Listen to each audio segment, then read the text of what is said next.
Hello dear friends, welcome to our YouTube channel. Friends, আজিৰ এই ভিডিঅ'ত DLED or pre-entry test exam or 2019 চনৰ question পেপাৰখনৰ part 2 তোমালোকৰ বাবে লৈ আহিছো। পাৰ্ট 1 ত আমি বহু এটা কুৱেশ্যন আলোচনা কৰিছিলো আৰু পাৰ্ট 2 ত আজি আমি কুৱেশ্যন নাম্বাৰ 56 ৰ পৰা আমি আলোচনা কৰিম। ইংলিছ আৰু ৰিজনিংৰ খিনি তোমালোকে আমাৰ পেইড ক্লাছত পাই গৈছা। যিকল বন্ধু বান্ধৱে পেইড ক্লাছত জয়েন হোৱা নাই, পেইড ক্লাছত জয়েন হৈ লবা।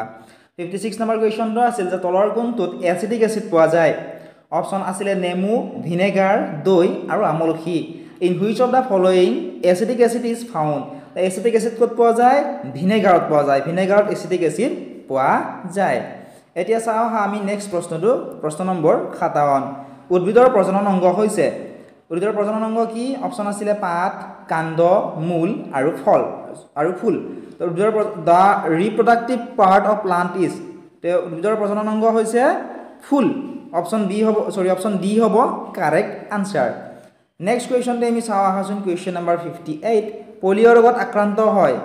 কিহৰ দ্বাৰা পলিঅ' ৰোগত আক্ৰান্ত হয় সুধিছে। অপশন আছিলে এ ভাইৰাছৰ দ্বাৰা, বি প্ৰটোজোৱাৰ দ্বাৰা, চি ভেকুলৰ দ্বাৰা, ডি বেক্টেৰিয়াৰ দ্বাৰা। Polio' is caused by virus, protozoa, fungus and bacteria. Polio' ৰোগত আক্ৰান্ত হয় ভাইৰাছৰ দ্বাৰা। সেইকাৰণে পলিঅ' ৰোগত আক্ৰান্ত হ'লে কি হয়? আগৰ দিনত তোমালোকৰ ককা আইতাহঁতক সুধিলে গম পাবা যে পলিঅ' যেতিয়া হয় তেতিয়া একেবাৰে বহুকেইখন গাঁৱৰ মানুহ নিঃশেষ হৈ যায়, কাৰণ এইটো ভাইৰাছৰ দ্বাৰা হোৱা ৰোগ। আজিকালি নহয়, কিহৰ কাৰণে নহয়? কাৰণ আজিকালি টীকাকৰণৰ ব্যৱস্থা আছে, সৰুতে টীকাকৰণ কৰা হয়, সেইকাৰণে এই ৰোগটো দেখিবলৈ পোৱা প্ৰায় নাযায়। কুৱেশ্যন নম্বৰ 59 আছিল, তলত উল্লেখ কৰা কোনটো সূত্ৰ শুদ্ধ। ইয়াতে দ্ৰুতি ওলৰ কোনটো সূত্ৰ সুধিছে, এইটো অশুদ্ধ, এইটোও অশুদ্ধ, ডি নম্বৰটো অশুদ্ধ, কিন্তু চি নম্বৰ যিটো আছে এইটো হৈছে দ্ৰুতি ওলৰ শুদ্ধ সূত্ৰ। ঠিক আছে, নেক্সট চোৱা কুৱেশ্যন নম্বৰ 62। কুৱেশ্যনটি আছিল যে এডাল লৌহদণ্ডত তাপ কি প্ৰক্ৰিয়াৰে পৰিবাহিত হয়। অপশন আছিলে পৰিবহন, অপশন বিত আছিলে পৰিচলন, অপশন চিত আছিলে বিকিৰণ, অপশন ডিত আছিলে ওপৰৰ আটাইকেইটা। By which process heat is transferred in iron rod. Option আছিলে A conduction, B convection, C radiation, D all of the above. গতিকে এডাল লৌহদণ্ডত তাপ পৰিবহন প্ৰক্ৰিয়াৰে পৰিবাহিত হয়। কিহৰ কাৰণে? কাৰণ লৌহদণ্ডডালত যদি চোৱা, এডাল ধৰা লৌহদণ্ড, ঠিক আছে, এই লৌহদণ্ডডালৰ এইখিনিত যদি আমি হিট তাপ দিওঁ বা তাপ প্ৰয়োগ কৰোঁ, এইখিনিও গৰম হয়। অৰ্থাৎ কি হয়? পৰিবহন প্ৰক্ৰিয়াৰে তাপ কি হয়? তাত পৰিবাহিত হয়। এতিয়া চাওঁ আহা আমি নেক্সট প্ৰশ্নটো, প্ৰশ্ন নম্বৰ 61। প্ৰশ্নটি আছিলে যে তলৰ কোনবিধ জীৱ এবিধ উৎপাদক। অপশন আছিলে শামুক, মাছ, ভেকুলী আৰু মেটেকা। Which one of the following is a producer? Options snail, fish, frog. এতিয়া চোৱা আমাক কি সুধিছে, তলৰ কোনবিধ জীৱ উৎপাদক থাক বোলে যিবোৰে নিজৰ মানে উৎপাদন কৰে, যিবোৰ নিজৰ খাদ্য নিজে উৎপাদন কৰি লয়। এতিয়া মেটেকা হয়নে? মেটেকা হ'ব কাৰেক্ট এনসাৰ। মেটেকাই উৎপাদক হয়। উৎপাদক আছিল, উপভোক্তা আছিল, প্ৰথম শ্ৰেণীৰ উপভোক্তা, দ্বিতীয় শ্ৰেণীৰ উপভোক্তা, হয়নে? এইবিলাক ক্লাছ 3-4 কিতাপতে ধুনীয়াকৈ দি থোৱা আছে। তোমালোকে পাৰিলে তোমালোকে ক্লাছ 3-4-5 কিতাপখিনিও অলপমান চাবা। নেক্সট চোৱা কুৱেশ্যন নম্বৰ 62। আৰু ক্লাছ 3-4-5 তোমালোকৰ যদি কিতাপখিনি লাগে তোমালোকে আমাৰ পেইড গ্ৰুপত জইন কৰি ল'ব, তাত আমি সেইখিনি দি থৈ দিছোঁ। ঠিক আছে, কুৱেশ্যন নম্বৰ 62 আছিল বিলুপ্ত প্ৰাণীৰ এটা উদাহৰণ কি। অপশ্যন আছিলে গড়, দদ, শগুন আৰু দেওহাঁহ। এতিয়া চোৱা গড় আমি দেখিবলৈ পাওঁ, হয়নে? শগুনো দেখা পাওঁ, দেওহাঁহো আমি দেখিবলৈ পাওঁ, কিন্তু দদ হৈছে বিলুপ্ত প্ৰাণীৰ এটা উদাহৰণ। গতিকে অপশ্যন বি হ'ব এই কুৱেশ্যনটিৰ কাৰেক্ট এনসাৰ, দদ। নেক্সট কুৱেশ্যন চোৱা, কুৱেশ্যন নম্বৰ 63। কুৱেশ্যনটি আছিল যে তলৰ কোনটো অনবীকৰণক্ষম শক্তিৰ উৎস। অপশ্যন আছিলে বায়ু, কয়লা, উদ্ভিদ আৰু সৌৰশক্তি।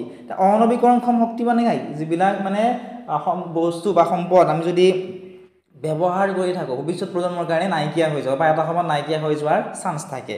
যেনেকুৱা বায়ু আমি ব্যৱহাৰ কৰি থাকিলে শেষ হ'ব নেকি? নিশ্চয় নহয়। উদ্ভিদ শেষ হ'ব নেকি? নিশ্চয় নহয়। সৌৰশক্তি শেষ হ'ব? সৌৰশক্তি মানে কি? সূৰ্যৰ পৰা পোৱা শক্তি শেষ হ'ব নেকি? নিশ্চয় নহয়। এতিয়া চোৱা তোমালোকে হয়তো বহুতে ভাবিব পৰা যে উদ্ভিদ যদি আমি কাটি পেলাওঁ তেতিয়া শেষ হৈ যাব, কিন্তু তেনেকুৱা নহয়। উদ্ভিদ যদি আমি ৰোপণ কৰোঁ আকৌ আগৰ অৱস্থালৈ আমি ঘূৰাই আনিব পাৰিম, হয়নে? কিন্তু কয়লা সৃষ্টি হ'বলৈ বহু হাজাৰ হাজাৰ বছৰৰ প্ৰয়োজন হয়।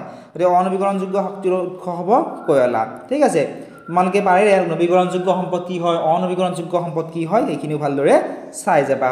কুৱেশ্যন নম্বৰ 64টো চোৱাচোন। বায়ুত থকা জলীয় বাষ্পৰ পৰিমাণ জোখা সঁজুলিবিধ হ'ল।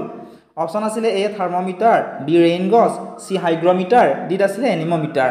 এতিয়া বায়ুত থকা জলীয় বাষ্প, বায়ুত কিছুমান জলীয় বাষ্প থাকে হয় না তোমালোকে নিশ্চয় আগতে পঢ়িছাই ক্লাছ 6 7 8 তো ধুনীয়াকৈ দি থোৱা আছিলে বায়ুত কিছুমান জলীয় বাষ্প থাকে আৰু সেই জলীয় বাষ্পসমূহৰ পৰিমাণ জোখা সঁজুলিবিধৰ নাম হৈছে হাইগ্ৰমিটাৰ ঠিক আছে মনত ৰাখিবা আৰু বায়ুত কেনে জলীয় বাষ্প আছে বুলি কেনে গম পাব পাৰো আমি যদি চেনি বা নিমখৰ টেমাটো অলপ সময়ৰ কাৰণে খুলি থৈ দিও তাত কি হ'ব সেইখিনি ভিজি উঠিব তে ইয়াৰ পৰা আমি গম পাব পাৰো যে বায়ুত জলীয় বাষ্প আছে নেক্সট হয় কোৱেশ্চন নম্বৰ 65 চলি থকা বিজুলী পাংখা এখনৰ গতিটো কি হ'ব অপচন আছিল সৰলৰৈখিক গতি বৃত্তীয় গতি পৰ্যাবৃত্ত গতি আৰু ওপৰটাও নহয় গতিকে চলি থকা বিজুলী পাংখা এখনৰ গতিটো কিনেকুৱা গতি হ'ব কেনেকুৱা গতিত ঘূৰে বৃত্তীয় গতিত হয় না গতিকে অপচন বি হ'ব কাৰেক্ট আনসাৰ নেক্সট কোৱেশ্চনটো চোৱা তোমালে কোৱেশ্চন নম্বৰ 66 কোৱেশ্চন দিয়া আছিল যে সংবিধানৰ কোনটো অনুচ্ছেদত উল্লেখ কৰা হৈছে যে ৰাজ্যই পৰিৱেশৰ সুৰক্ষা আৰু উন্নীতকৰণ আৰু দেশৰ বন আৰু বন্যপ্ৰাণীৰ ৰক্ষণাবেক্ষণৰ বাবে চেষ্টা কৰিব এটো কোনটো অনুচ্ছেদত উল্লেখ কৰা হৈছিল এটো উল্লেখ কৰা হৈছিল অনুচ্ছেদ 48 ঠিক আছে ইয়াতে ইংলিশত দি থোৱা আছে in which of the following article of the constitution states that the state shall endeavor to protect and improve the environment and to safeguard the forest and wildlife of the country ঠিক আছে 48 এ correct answer হ'ব article 48 এ next question তোমালোকে চোৱা question number 67 কোষকেন্দ্ৰ আৰু কোষবেৰৰ মাজৰ jelly সদৃশ পদাৰ্থবিধ কি option আছিল ৰসধানী অতিকেন্দ্ৰ কোষপৰ আৰু গলজীৱদী তাই কোষকেন্দ্ৰ আৰু কোষবেৰৰ মাজত থকা যিবোৰ জেলি সদৃশ পদাৰ্থ কিছুমান থাকে সেইবোৰক কি বুলি কোৱা হয় কোষপৰ বুলি কোৱা হয় আৰু ইংৰাজীত কোৱা হয় সাইটোপ্লাজম অপচন সি হ'ব correct answer next one question number 68 কোৱেশ্চনটি আছিল যে সাধাৰণ অৱস্থাত এজন সুস্থ প্ৰাপ্তবয়স্ক লোকৰ প্ৰতি মিনিটত উশাহ নিশাহ লোৱাৰ হাৰ কিমান normal range of breathing rate per minute of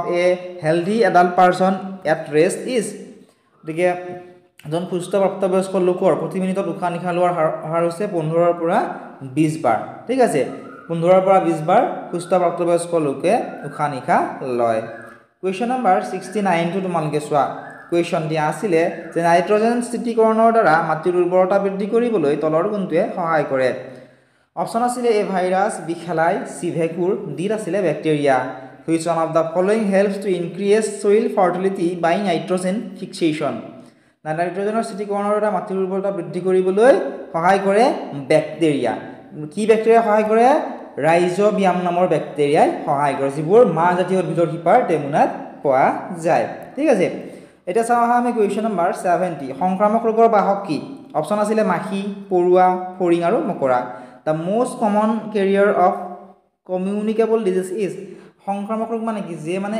এটা বেমাৰ এজনৰ পৰা আন এজনলৈ বিয়প হ'ব পাৰে এতিয়া পৰুৱাই পাৰিব জানো পৰুৱাই নোৱাৰে মকৰাই পাৰিব জানো নোৱাৰে ফৰিঙে পাৰিব জানো নোৱাৰে কিন্তু মাখিয়ে পাৰিব কাৰণ মাখিয়ে কি কৰে এটা বেমাৰ ধৰি লোৱা কাৰোবাৰ বেমাৰ হৈছে হয়নে সেই বেমাৰৰ থু হেকাৰৰ পৰা তাত পৰাৰ পিছত কি হয় আমি খোৱা খাদ্যত যদি পৰে এটো কি হ'ব সেই মানুহজনৰ পৰা আমাৰ দেহলৈ কি হ'ব বেমাৰটো কি হ'ব সংক্ৰমণ হ'ব গতিকে এইটোকে কি বুলি কোৱা হয় সংক্ৰামক ৰোগ বুলি কোৱা হয় আৰু সংক্ৰামক ৰোগৰ বাহক হ'ব কি মাখি হ'ব ঠিক আছে